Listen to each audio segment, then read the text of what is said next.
Olá, amigos, bom dia, tudo bem? Saudade de todos, né?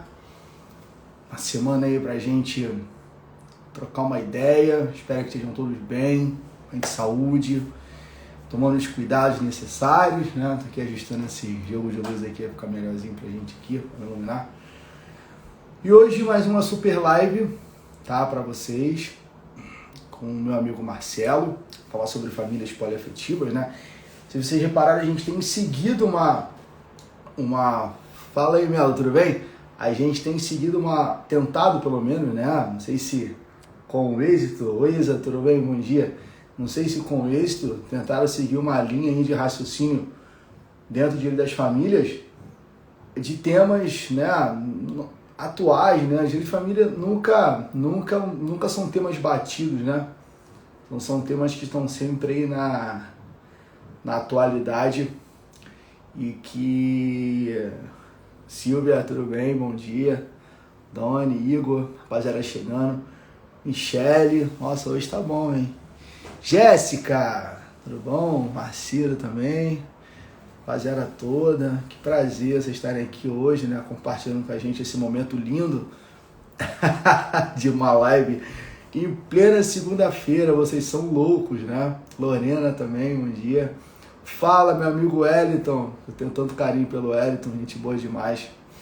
O amigo que eu fiz aí lá no Justiça Negra, gente boníssima. E entrou um perfil de Vasco aqui, rapaz. Eu já fico arrepiado, né? Nossa senhora. Tô pra fazer uma live de Vasco também aqui, né? Eu tenho que estão me cobrando. Ah, o Marcelo chegou aqui, ó. Meu amigo Marcelão. Marcelo.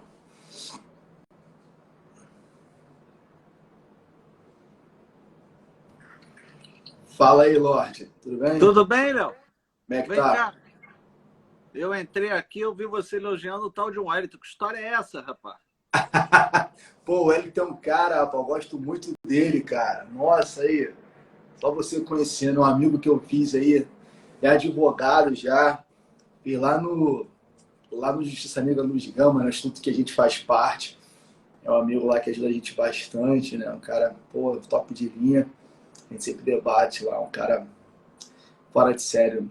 Figura também que se amarra aí nos meus gracejos, né? Sabe como é que eu sou dinâmico nessas coisas, né? Tô fora Gostei do disso. seu corte, Só para Marcelo. Tá mais provocar mesmo. moderno.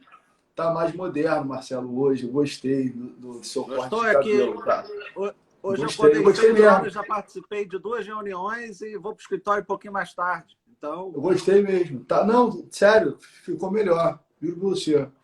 Não sei querer meter, né, na sua vida, ficou melhor assim, juro pra você. ó, não sei que merda, desculpa. Juro pra ti, pô, tô de sacanagem não, cara. Tô de sacanagem. Sabe que eu gosto de você. E aí, cara, tudo Tudo bem? bem? Tudo ótimo. Tá falando aqui com a galera, antes de você entrar, sobre a nossa...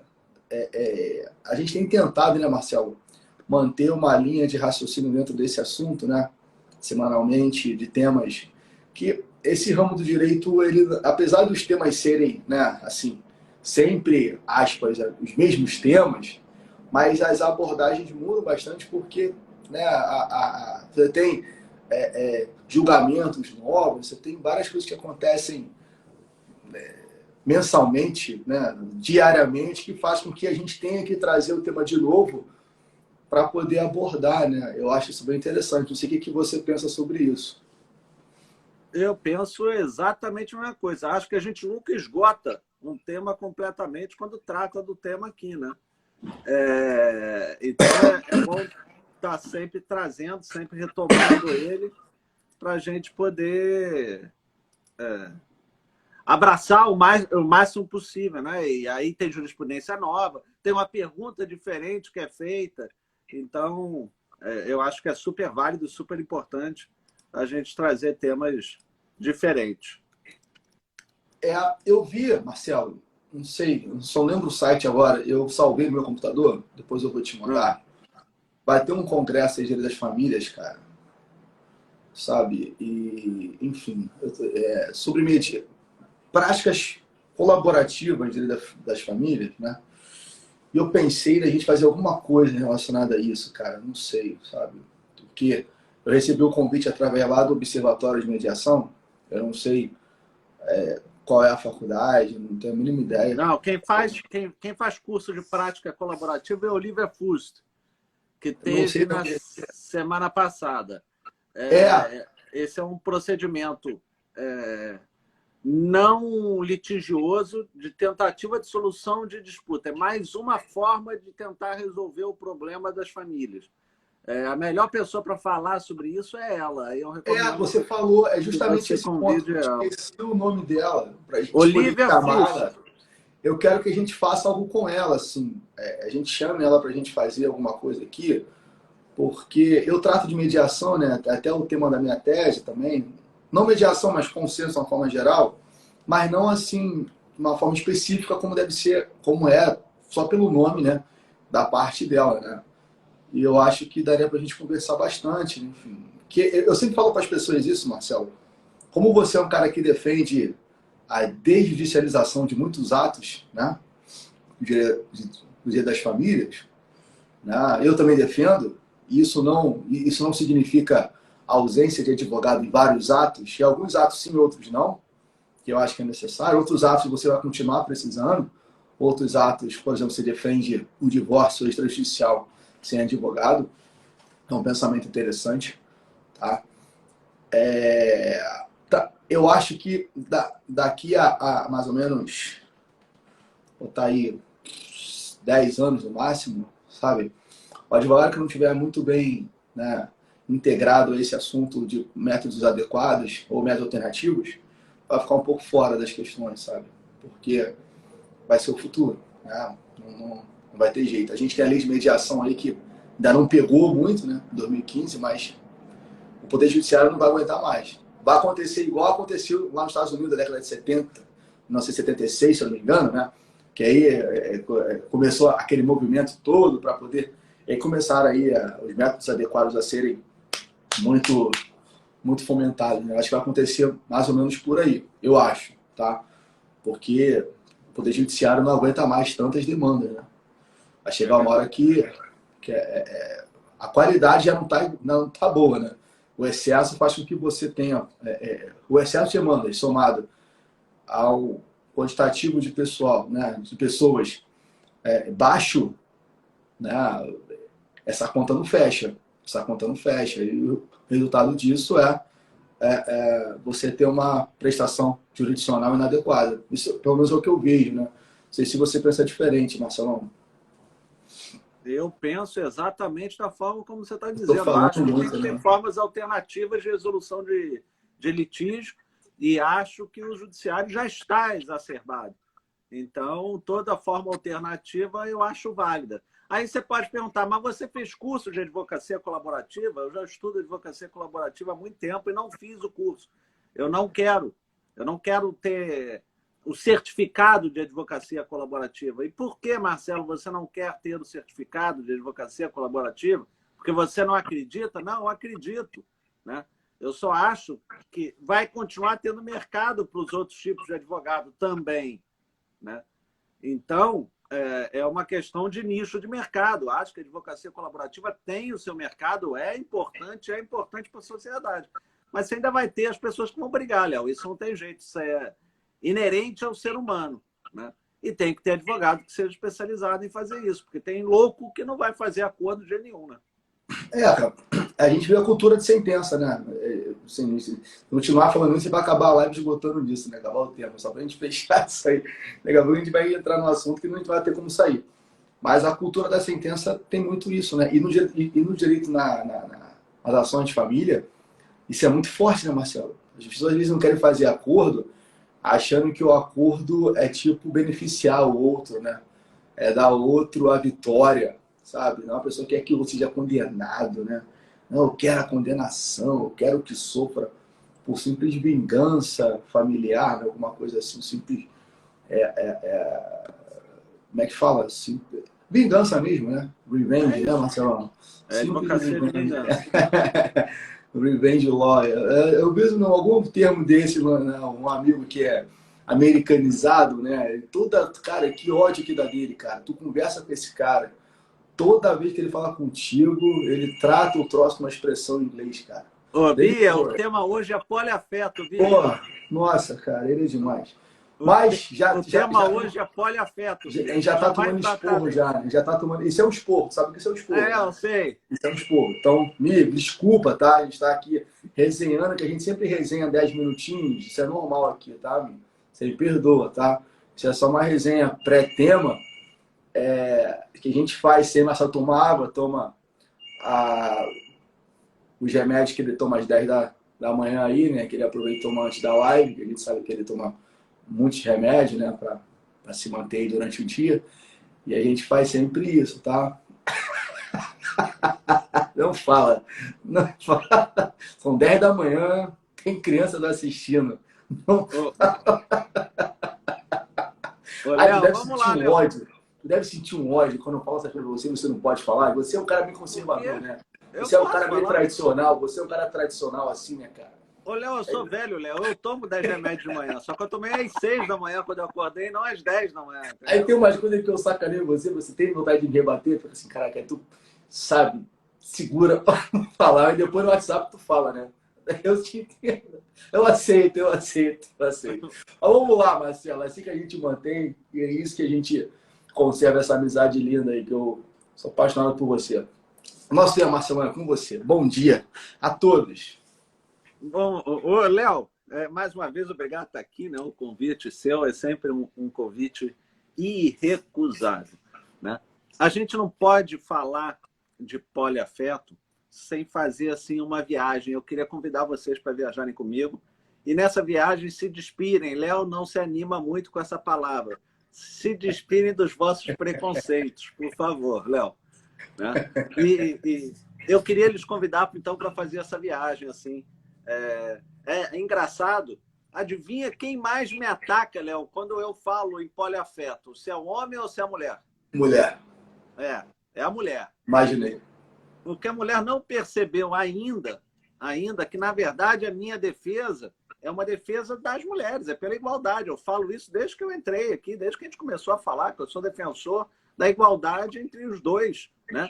Porque, afinal, eu tenho um casal de filhos, eu tenho um menino e uma menina, e meu sonho é acordar todo dia e achar que a sociedade é ideal para os dois. Então, eu não defenderia algo que fosse específico só para um ou que favorecesse só um. A cabeça de vocês, que é uma cabeça patriarcal, é que vê isso como só um lado, né? Então, nessas andanças pelo Brasil, 3 ataques fazem a mim. Um, que não tem poliafeto em razão do princípio da monogamia. 2, que a Constituição Federal não tem previsão de poliafeto. E 3, que a lei não tem lei que favoreça o poliafeto. Vamos, então, desconstruir todas, tá? Com relação... Tentar fazer isso em 45 minutos. Com relação à monogamia, tem uma... Vou deixar você à vontade hoje, tá? Vou deixar você à vontade. Com relação à monogamia, Léo, que é uma questão interessante, assim. Se eu perguntar para você... Você sabe que você já estudou, mas se eu perguntar para qualquer pessoa qual é a origem da monogamia, elas vão me trazer uma origem romântica. É o amor entre homem e mulher. Esse é o amor, ou religiosa, esse amor originado em Deus, tem que ser para sempre, um tem que dedicar tempo ao outro, não pode dedicar tempo a um terceiro. Isso é balela, né? Isso é de filme de Hollywood, né? Um livro que eu gosto muito, que é A Origem da Família, da Propriedade Privada e do Estado, do Friedrich Engels. Ele fala que tem 4 tipos de família. Família consanguínea, família purnaluana, família sindiásmica e a última é a família monogâmica. A família consanguínea é aquela que a gente pensa lá atrás, nos primórdios, né? Não sei se você já leu o Homo Deus, mas Homo Sapiens, ou Sapiens. Homo Deus é o segundo livro dele, mas o Sapiens, que é um livro maravilhoso, que conta a nossa história, né? E que vai trazendo essa vivência da nossa história até os dias atuais. No início, nós éramos um grupo nômade. Quanto mais procriássemos, melhor. A procriação se dava sem nenhum tipo de controle, né? Numa segunda etapa, na purnaluana, se criou regras para impedir a procriação. Então, por exemplo, passou a ser imoral que pais procriassem com filhos, depois que irmãos procriassem entre si. E essas regras foram alongando. Elas têm um caráter moral e têm um caráter biológico também, né? Mas percebam que é um grupo que toma conta da prole. O filho não é meu, o filho é do grupo, né? Não existe ali nenhuma relação entre duas pessoas. Numa terceira etapa, a gente já está na barbárie, né? Acho que vocês já perceberam. Numa terceira etapa, o homem passa a ser o primordial, o homem passa a ter o controle. Eu costumo dizer que a sociedade que se aproxima a essa é aquela daquela série Viking. Você já viu, Léo, a série Viking? Tá. É muito legal. Então, aquela sociedade.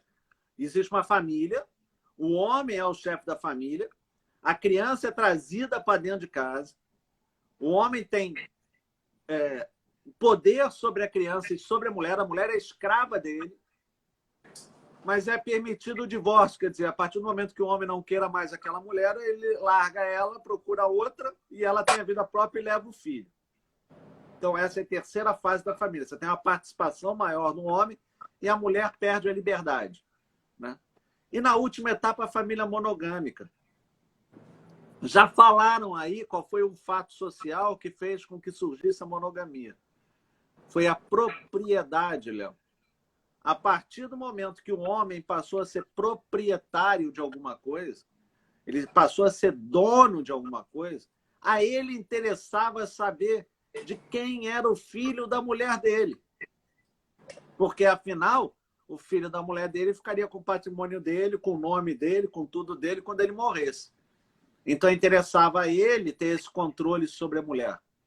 A monogamia surge, então, como uma escravidão da mulher, como uma forma de controle. Porque o homem sempre pôde tudo. Na sociedade, até agora, o homem sempre pode tudo. Quem não pode é a mulher.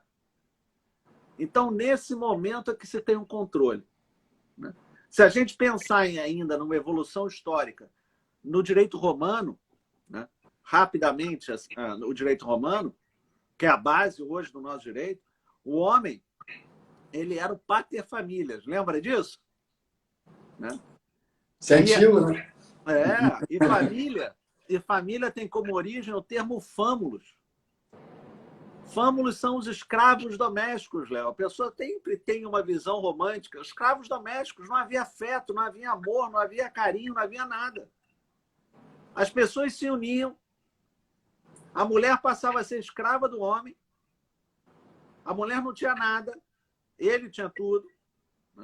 Ele cultuava os antepassados. Ela só podia cultuar os antepassados dele, ou do pai, ou do marido.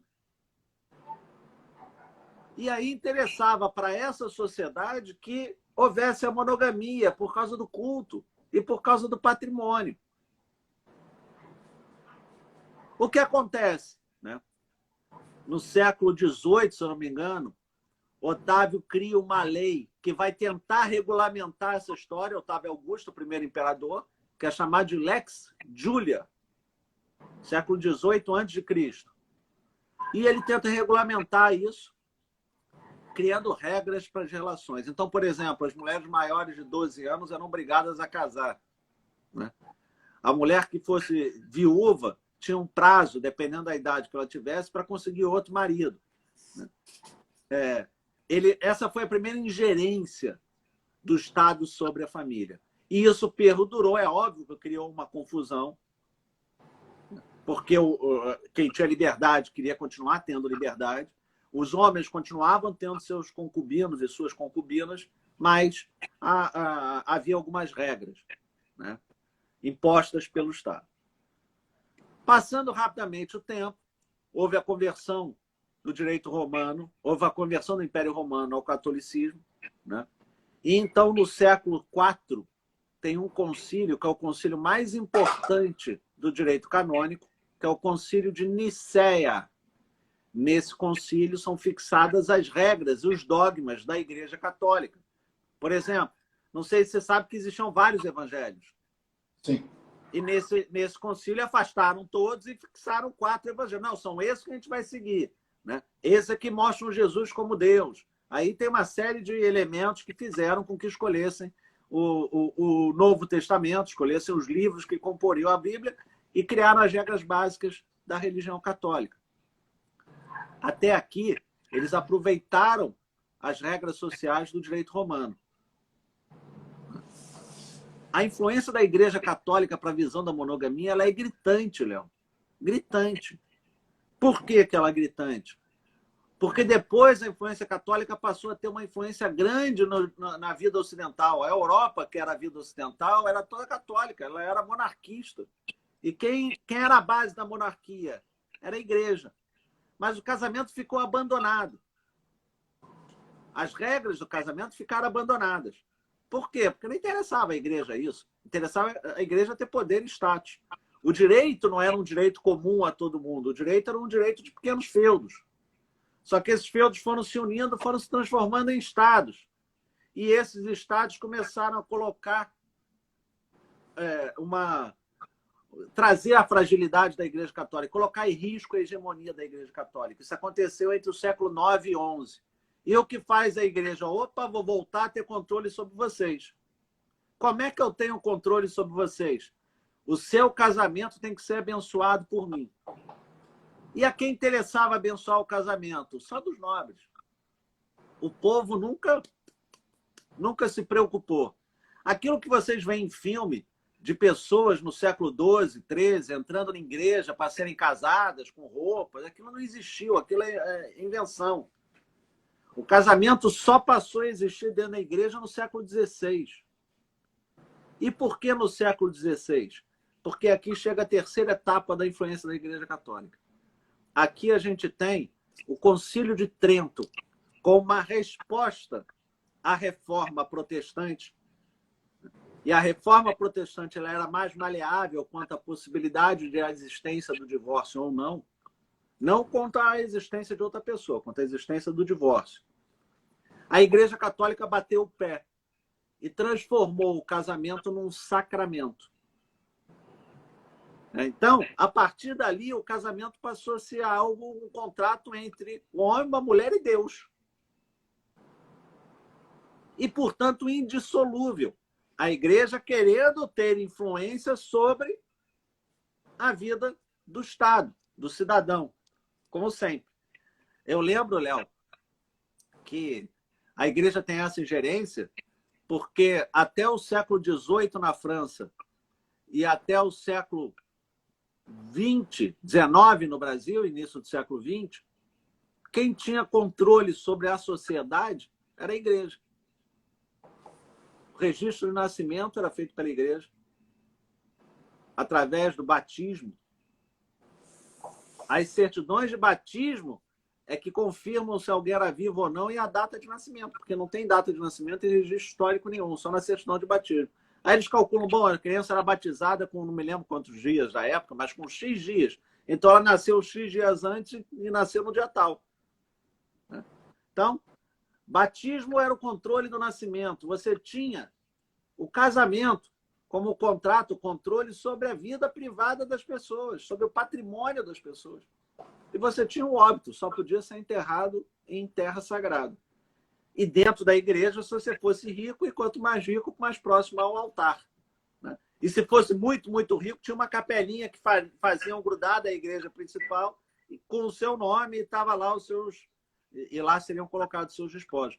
Mas percebam a influência da igreja na sociedade moderna. Né? Marcelo, levantei até a mão aqui para pedir licença, né? O nosso amigo Rafael Álvares, entra aí, meu amigo, professor da Estácio, procurador do município de Nilópolis, inteligentíssimo, expert, previdenciário, tributário, sabe? Ele falou aí que aula, então até interrompi aqui, porque, cara, que aula, velho. Eu ia falar um palavrão, um PQP, mas não posso, senão as pessoas vão reclamar, velho. Surreal. E aqui vale, Marcelo, você não está fazendo nenhuma crítica à liturgia católica, as pessoas têm que ter essa maturidade. Até o meu amigo padre está assistindo a live aí, eu tenho um amigo, muito amigo, o padre Luciano, que está aí online agora, e ele conversa isso aí comigo, sabe? Isso aí que você falou agora, assim, claro que não com tantos detalhes, mas ele fala essa história toda quando a gente se encontra, ele conta isso, sabe? Ele conta esse controle todo. Apesar dele ser um padre, ele professa a fé que não tem nada a ver uma coisa com a outra, você também é católico, Eu sou. deixando isso bem claro, mas você não pode deixar, né, de tratar essa parte, né, dessa influência de que a igreja exerce na sociedade, a igreja enquanto Estado. A gente Isso tem é que história. separar.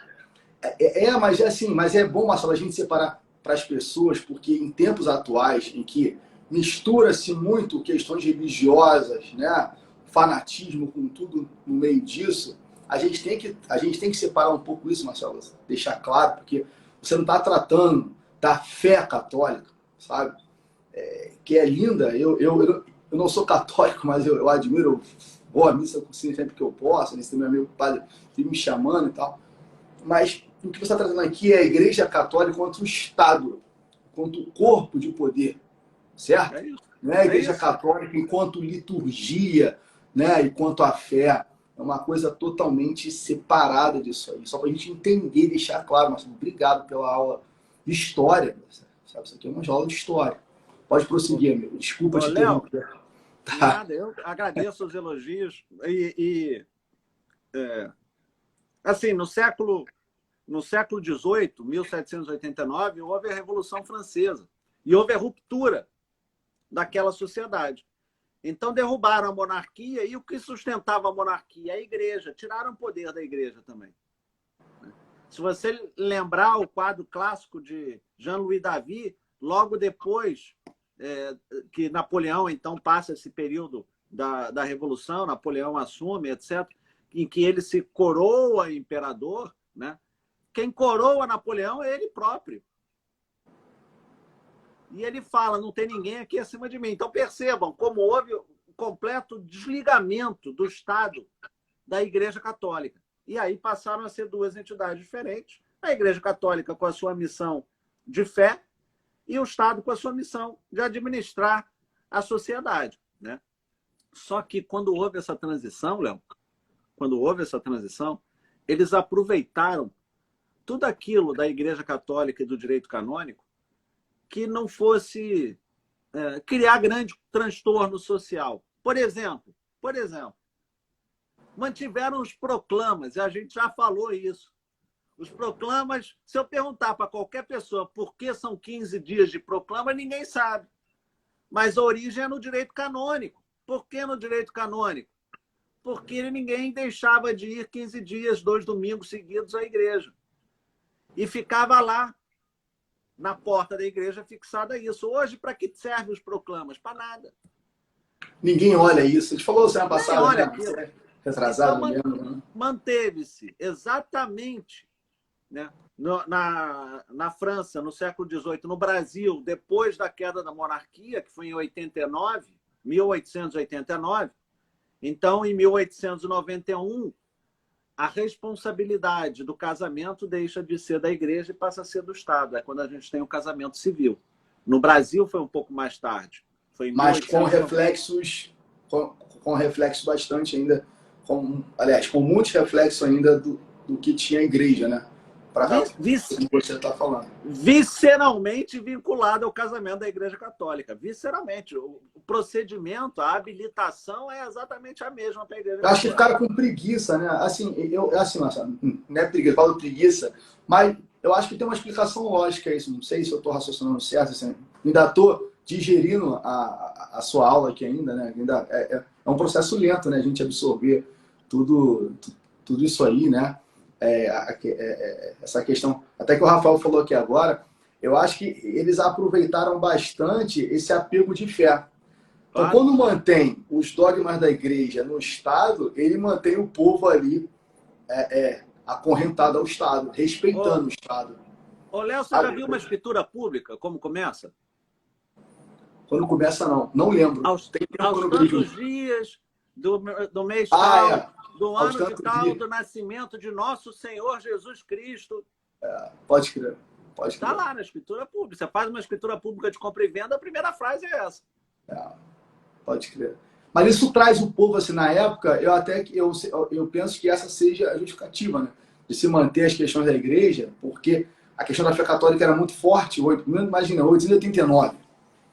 Se hoje é forte, imagina naquela época, né? Você tinha o apego a essa questão ainda do rei e tal. E aí você mantém essas tradições, você não causa nenhuma revolta popular, por exemplo.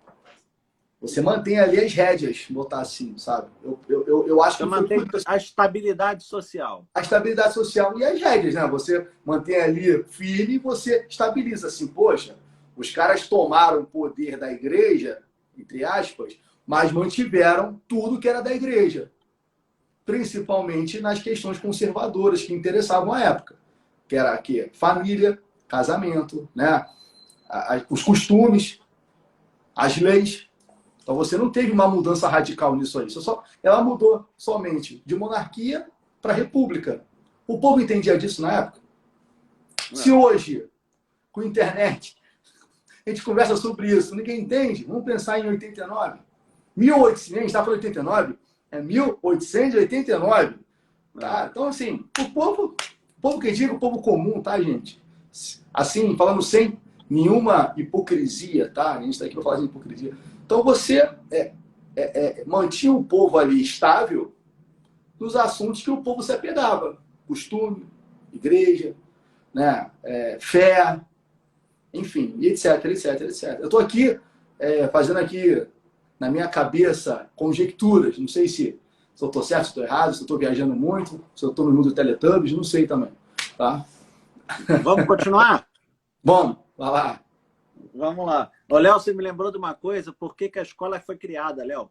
As pessoas têm a ilusão que as escolas foram criadas para educar as crianças. As escolas não foram criadas para educar as crianças eram educadas em casa. A escola foi criada para tirar as crianças de casa. Porque elas iam para a escola no início do semestre e só voltavam nas férias. A escola foi um receptáculo de criança, só isso, né? E hoje parece que é mesmo, porque na pandemia os pais não estão preocupados. Ah, não, meu filho pode ter aula online, eles pressionam a escola para o filho sair de casa, porque eles não aguentam mais o filho dentro de casa, né? Isso é uma questão a se pensar, uma questão grave, delicada, assim, a relação intrafamiliar, né? Tem até os memes, né? Nossa, estou em casa nessa pandemia, descobri umas pessoas estranhas aqui, minha mulher e meus filhos, né?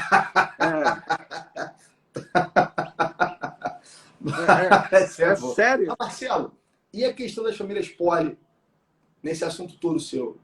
Vamos voltar aqui na nossa histórica, posso? Pode. Então vamos lá. Século XX, para mim, é o melhor século da história. Todo mundo tinha que estudar o século XX. O século XX começa logo com uma guerra, logo ali no início. Pá! Guerra. Guerra mundial. Os homens foram para a guerra, as mulheres ficaram. Mulher teve que ocupar trabalho de homem. Mulher que não trabalhava, principalmente depois de casar, teve que ocupar o lugar do homem. Passada a guerra, os homens voltam. Queremos nosso lugar, as mulheres agora não, né? Agora que eu fiquei aqui 4 anos, cumpri meu papel, segurei a nação, fiz desenvolvimento, etc. Voto. Ah, você não pode votar. Por que não? Porque você tem marido e irmão e pai, e homens que saibam votar muito melhor. Mas peraí, eu passei 4 anos trabalhando. E aí você começa a ter uma participação feminina muito maior, né? Se você perceber, foi aí que começaram a surgir os direitos. Surgir, né? Já tinha antes, mas com mais força os direitos das mulheres. A gente tem a Segunda Guerra, e a Segunda Guerra desemboca num boom na década de 50 financeiro, econômico, o mundo bombando, né? Tem até o nome Baby Boomers, as crianças que nascem nesse período pós-guerra e etc. E são exatamente esses Baby Boomers que na década de 60 vão em busca da sua liberdade. E essa liberdade, junto com a pílula e outras visões participativas femininas, é que faz surgir o movimento feminista, a liberação sexual. E qual a importância disso? Aquele padrão monogâmico, aquele padrão que sexo é para procriação, que sexo é dentro do casamento, ele é jogado por terra, ou começa a ruir. Aquela sociedade patriarcal começa a ruir aqui. Não me interessa mais ter uma família em que um deles seja o chefe. 1962, no Brasil, o Estatuto da Mulher Casada. A mulher deixa de ser objeto do marido e passa a ser pessoa. Ela deixa de ser semi-imputável e passa a ser pessoa, passa a ter opinião. E aí, óbvio, aqui no Brasil, em 88, a Constituição trouxe uma liberdade na forma de constituição de família. Então, ela rompeu com aquela família através do casamento e disse o seguinte: qualquer forma de família é válida. Na verdade, ela trouxe 3 formas, né? A união estável, o casamento e a monoparental, que é a união de qualquer dos pais e seus filhos. E daí abriu-se um leque para diversas formas de constituição de família. Entre essas formas, né, surgiu o que a gente chama de família poliafetiva. E o que é o poliafeto?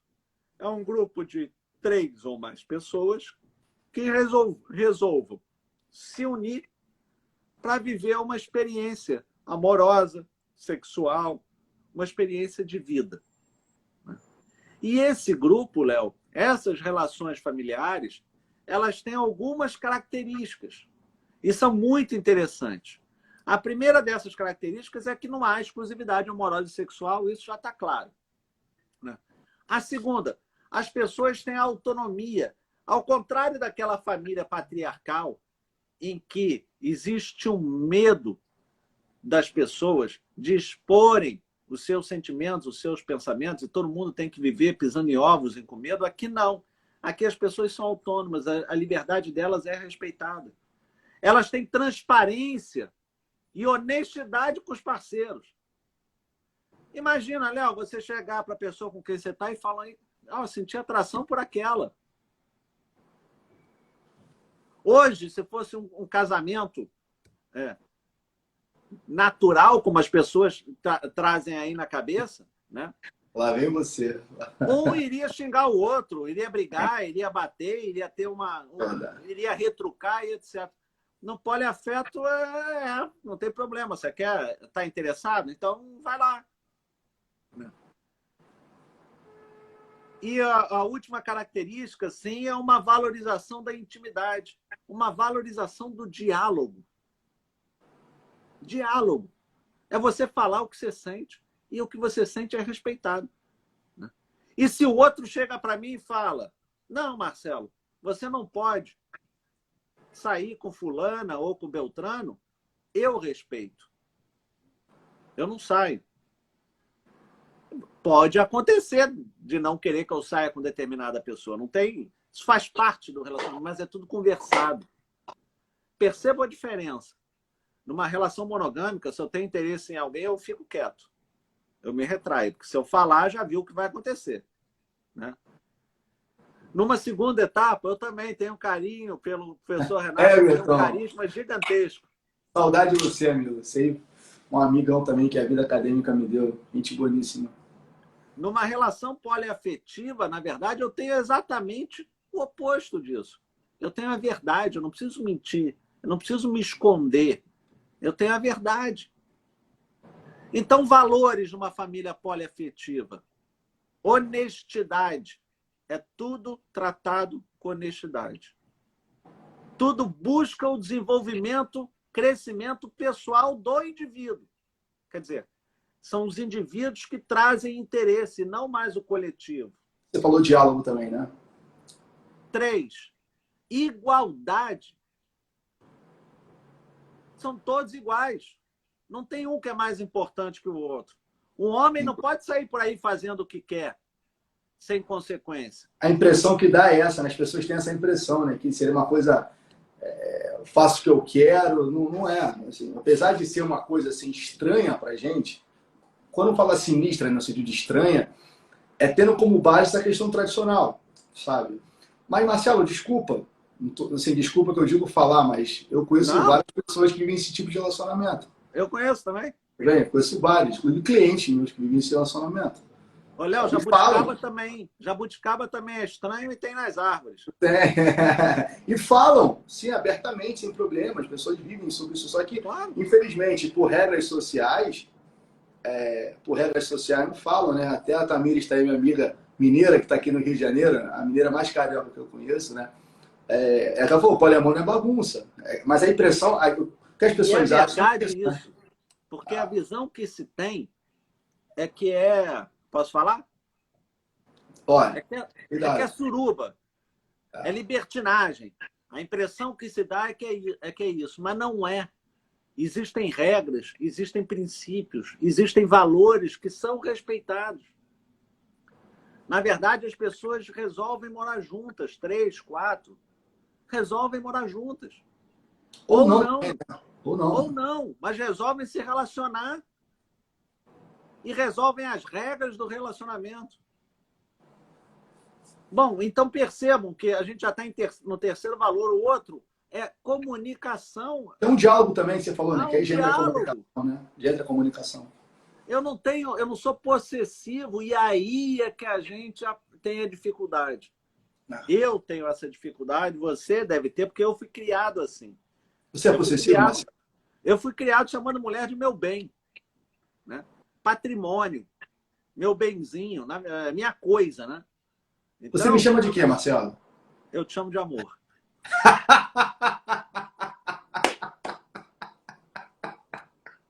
Vai matar depois, né, cara? Então, poliafeto é uma prática da não monogamia responsável. Prática da não monogamia responsável. Você disse na semana passada a sua crítica a esse princípio da monogamia. Você podia repetir, Marcelo, isso? Importante pra gente. Esse princípio da monogamia. A crítica que você fez sobre a não... Você falou sobre a questão da não intervenção do Estado nisso, né? Eu também não entendo. O Estado não intervém, mas impõe o devido à monogamia, né? É que, na verdade, existem alguns princípios em direito de família, o direito das famílias, né? E esses princípios são comuns. Todo mundo sabe que existe esse me sacaneando. Pode falar. O princípio da dignidade da pessoa humana. Não é? Que é o top. O princípio da liberdade. As pessoas são livres. Que está no contexto ali, né? O princípio da felicidade. Isso veio no voto do ministro Fux na repercussão geral 622. Né? O princípio da autonomia das vontades. Da multiplicidade familiar. Então, você perceba quantos princípios a gente tem em direito de família. E aí vem alguém, né? E todos esses princípios, eu incluo o poliafeto, concorda? Sim, lógico. Principalmente da dignidade, porque eu só tenho minha dignidade respeitada se todas as minhas facetas são respeitadas, inclusive a minha sexualidade. Foi esse o fundamento lá atrás para permitir o casamento entre os homoafetivos. Exatamente. Né? Perfeito. E ele mudou agora para mudar, né? Ele mudou agora o voto, né? É incrível isso, né, cara? Mudou. Mas é porque ele está presidente, né? Mas ele está contrariando o próprio princípio que ele invocou atrás, lá atrás, né? Tá. Mas vamos seguir. E aí vem a sociedade e traz um outro princípio, que ela diz que é princípio contrário, que é o princípio da monogamia. E com isso esfarela esses outros que estão desse lado aqui.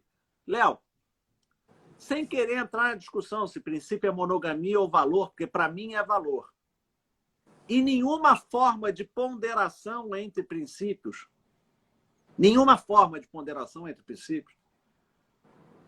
o princípio da monogamia, se fosse princípio, venceria os outros todos. Como se fosse um super-herói, sabe? Um super Como princípio. Se estivesse só abaixo da dignidade, ou até inserido na dignidade da pessoa humana, né? Isso que dá a entender o voto, né? Como se a monogamia tivesse uma coisa que tem a ver com dignidade da pessoa humana. Pois é, eu juro para você, eu tive que estudar um pouquinho, não foi muito, tanto quanto você, mas... Quem me dera. Mas na Constituição Federal eu não me lembro de ter visto nenhuma vez uma menção a um princípio da monogamia. Nunca vi também. Eu não lembro, e eu já li algumas vezes, né? E juro para você que não encontrei. Queria que alguém me mostrasse. Não, está aqui. Ah, não, está no Código Civil. Tudo bem, mas também estava no Código Civil que um homem não podia casar com um homem. Né? Também estava no Código Civil lá de 16 que na união estável não existia, que era só casamento. E as pessoas mudam, a sociedade evolui e as pessoas e o direito acompanha. O problema é que agora é impossível o direito acompanhar. Isso tem que ser através de ativismo judicial, porque a gente tem um Congresso antiquado, podemos dizer, conservador. Infelizmente, Marcelo, a gente tem tempo ainda, né? Graças a Deus você conseguiu dar essa aula de história jurídica pra gente, história do direito, né? Seria bem isso, né? Quem não fez história do direito ainda, ou não lembra, ou não gostar dessa matéria, pode tratar de assuntos que eu acho que dentro da história do direito, não sei nem se essa parte é tratada, não lembro se essa parte é Não, tratada. Mas, cara, você disse um ponto interessante aí, né? E aí vai algumas ressalvas que eu tô aqui como moderador do debate, né? Do monólogo, acho que você deu uma aula muito boa hoje, eu estou como somente um simples moderador. E vai uma ressalva, gente, se não está claro vocês, uma outra questão, né? Que eu sempre tomo cuidado para que a nossa mensagem não tenha nenhuma dupla interpretação, é o fato de existir a possibilidade do casamento, né, da união poliafetiva, que ela já existe, tá? A gente não está aqui tratando de um instituto que claro. não existe. A gente só trata essa questão, só quer que essa questão seja reconhecida pelo Estado, porque esse tipo de relacionamento já existe há muitos anos. Não achem vocês que isso não existe. E o Eu só fato de quero que isso existir possa ser discutido. e o fato de existir, Marcelo, quer dizer que você tem a obrigação de aderir. Não. Sabe? Não tem obrigação de aderir. Você pode continuar com a sua visão de casamento único, sabe? Entre duas pessoas. Isso aí é a questão do princípio da liberdade. Te faz feliz o casamento entre você e uma pessoa só? Ótimo. É a busca da felicidade, é o princípio do casamento. A sua felicidade é isso? Beleza. A felicidade do outro é o outro? Beleza. É igual outra questão. Hoje você tem a possibilidade do casamento homoafetivo. Você não tinha. Isso te obrigou a se casar com alguém do mesmo sexo? Não. Mas quem gosta do mesmo sexo abre a possibilidade para quem queira fazer. Isso não vai te causar um incômodo, pô? Pelo amor de Deus. Léo, Ah, Léo, e meu tem uma amigo aí questão. perguntou: o amor prefere 3 homens se enquadra? Sim, se Sim. enquadra nesse princípio. Léo, Ele é do Vasco, a gente figurasse, ele vai ver só. Ele tá antes, brincando, mas ele tá antes de perguntando sério, entrar, mas a pergunta dele é boa. antes de entrar Vai. nos modelos de poliamor, e eu trouxe 4, eu vou trazer Sim. 4 para você, eu queria trazer uma questão do CNJ. O O quê? CNJ no Brasil legisla, é um órgão de administração do Poder Judiciário, segundo a Constituição Federal, né? que tem função administrativa, mas aqui no Brasil ele faz lei. E o CNJ proibiu os cartórios de fazerem registro de escritura pública de união poliafetiva. E olha o argumento que ele usou. O poliafeto tem que ser debatido pela sociedade. A gente reconhece o direito, todos os princípios que envolvem o poliafeto, mas ele tem que ser debatido pela sociedade. Então, enquanto não debatermos, não se faz escritura pública. Mas qual é o principal palco de debate hoje no Brasil? É o Poder Judiciário. Se eu veto a escritura pública, ou se eu veto a discussão no Judiciário, como o Supremo está querendo fazer, eu não vou ter mais palco para discutir. Dependendo do Congresso, isso nunca vai ser colocado Não em vai pauta. ser discutido nunca. Né? Verdade. Então, o CNJ vetou. Agora, o que é engraçado, se eu quiser ir no cartório, fazer uma escritura declaratória de que eu acabei de encontrar o ET descendo na Avenida Rio Branco e ele me disse que é controlar o Brasil, eu posso fazer essa escritura. Porque eu estou declarando que eu vi isso, o cara do cartório não pode dizer que eu não estou declarando. Agora, se eu quiser lá dizer que eu moro com 2 pessoas e que eu quero que essas pessoas sejam reconhecidas como minhas companheiras, é uma declaração, não quer dizer que tenha efeito jurídico. Eu não posso fazer isso porque o CNJ já proibiu de antemão. Então, lá no escritório eu tenho feito cartórios, contratos particulares poliafetivos. Né? Se vai ter valor ou não, o Poder Judiciário vai dizer mais adiante. Vamos guardar essas declarações, futuramente pode usar. E aí, Marcelo, quais são os tipos de São 4 poliafeto? modelos. O primeiro é a polifidelidade. O que é a polifidelidade? É união estável, ou uma união estável hoje, casamento não pode, mas é uma união estável com mais de 2 pessoas. Né? É a noção que você tem de poliafeto. São 3, 4 pessoas morando juntas ou tendo uma relação estável entre elas. A gente tem o segundo, que é o poliamorismo aberto. O que é o poliamorismo aberto? Tem um elemento individual e ele se subdivide em 2 ou mais famílias. Isso tudo é uma entidade só? Não.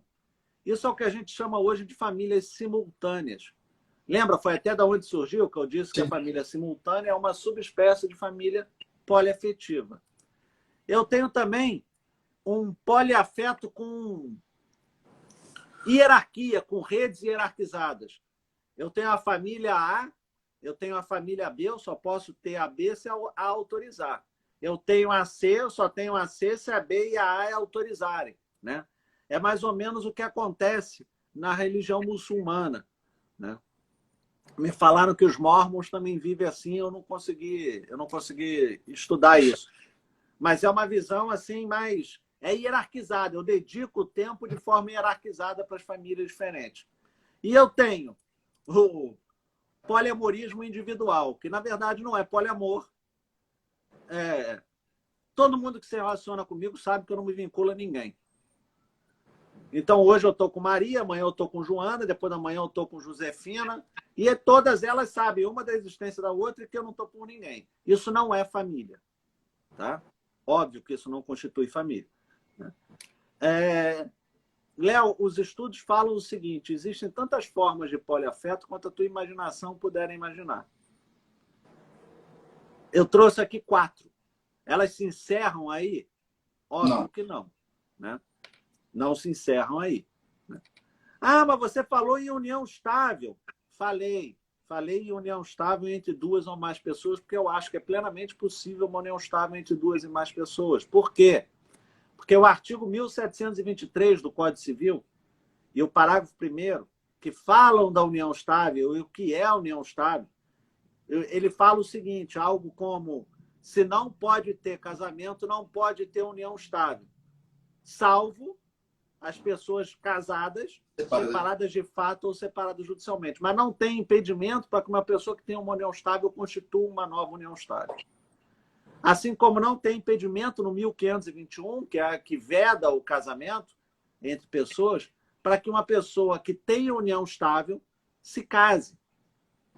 Porque ela tem, o 1521 tem 7 incisos, e nenhum deles fala em união estável. Fala só no inciso 6º que não podem casar as pessoas casadas, mas não fala as pessoas casadas ou com união estável. Né? E uma das coisas que eu aprendi direito, está lá na Constituição Federal, é que tudo que não é proibido é permitido. E toda regra que é restritiva de direitos, ela tem que ser expressa. Então, se não está no 1521, eu não posso imaginar... Isso caiu na prova, na prova dela. Eu não posso imaginar um artigo a mais ali, uma leitura diferenciada daquela que está ali. Não permite interpretações. É aquilo e pronto. Só que o que faz o Supremo interpreta. Mas você viu com maus olhos esse julgamento do Supremo? Eu vi com ótimos olhos. Porque eu estou falando disso há 10 anos, provavelmente. E em 10 anos a gente já tem 5 votos no Supremo. Eu nunca achei que fosse conseguir isso. E só não teve o 6º porque o ministro Fux estava presidente. Eu afirmo isso, eu garanto isso pelos votos anteriores. Porque ninguém muda de posição, de opinião, assim da noite para o dia, sem uma justificativa razoável. Léo, acho que a gente abraçou tudo, Léo. Poxa. Eu não sei se ficou alguma pergunta aí para trás. Cara, ficou, as pessoas ficaram até em estado de choque, né? Porque você trouxe tudo aí para esclarecendo tudo pra gente, cara. Tô muito feliz, cara. Cada vez mais eu tenho certeza das minhas escolhas, sabe? De ter você aí como um companheiro semanal de live. Né, Mal? A gente tem uma união estável de Instagram, né? Porque toda semana a gente tá aqui. Te agradeço muito, cara. Foi uma escolha muito feliz que eu fiz, né? Eu falo que eu não foi que eu escolhi, né? Tipo assim, de estar com você, não que eu tenha imposto isso, tá? Mas de ter feito esse casamento com você aí, para estar com você aqui toda semana, cada dia mais eu tenho certeza e convicção de que eu acertei, tá? A live vai ficar salva para vocês, alunos da Estácio me chamam no direct, tá? Marcelo, obrigado, já vamos pensar para o próximo tema, na próxima semana. E, cara, ótimo dia para você, sei que você vai ter um dia bombado hoje, né? Eu também vou ter, vou levar a gente para tomar vacina, vou no Fórum do Meia. Eu tomo semana que vem, Léo. Eu vou... a gente, né? A gente tem prioridade, né? A gente tem prioridade, né? Eu, pelo que eu vi, né? Eu sei que você vai achar que eu tô de sacanagem. O meu tá junho, se eu não me engano. Né? Sim, de acordo com a prioridade, né? Tomara, assim, eu espero que as pessoas Tome aí. Minha mãe também vai semana que vem, se não me engano, né? Tomara aí que tudo né, caminhe para isso, tá? Ô, Léo, Professora Cris Ori também, agora. Léo, eu agradeço o convite, agradeço a quem estava aqui. Se houver alguma dúvida, se alguém tiver alguma questão envolvendo isso, pode me chamar, que eu tenho o maior prazer em conversar pessoalmente. A nossa função aqui, né, Léo, é aquilo que a gente sabe, o pouco que sabe. Então, a gente tenta fazer isso aqui de forma descontraída. Então, quem quiser, pode procurar, que eu vou estar super acessível, e o Léo também. Obrigado, gente. Aluno Estácio, oficina de leitura, manda direct para mim que eu mando o formulário, tá bom? Marcelo, obrigado. Ótimo dia para Tchau, ti. Léo. Valeu. Tchau, gente. Se Eu cuidem. que agradeço. Tchau, obrigado. Tchau. Obrigado por tudo aí.